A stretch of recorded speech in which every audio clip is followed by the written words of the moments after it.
In this video, you are going to see how to group two images in Microsoft PowerPoint, as you can see here. Let's get started. Let us go to Insert, go to Picture, go to this device. Let us choose two pictures from my computer. Select this one and hold down the Control key and select this image and click on Insert.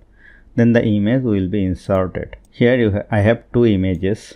Click on the first image, go to Crop, go to Aspect Ratio and let us choose 16:9 and click on Outside. Now reduce its size. Now select this one, go to Crop, go to Aspect Ratio, make it 16:9, click on Outside and reduce its size. Here the size of the first image is 3.58.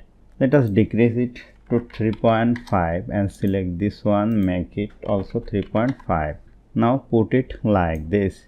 If you want to add some effect, select the first one and hold down the Control key and select the second image. Go to Picture Effect, go to Soft Edge and choose the effect of your choice. Now put it like this.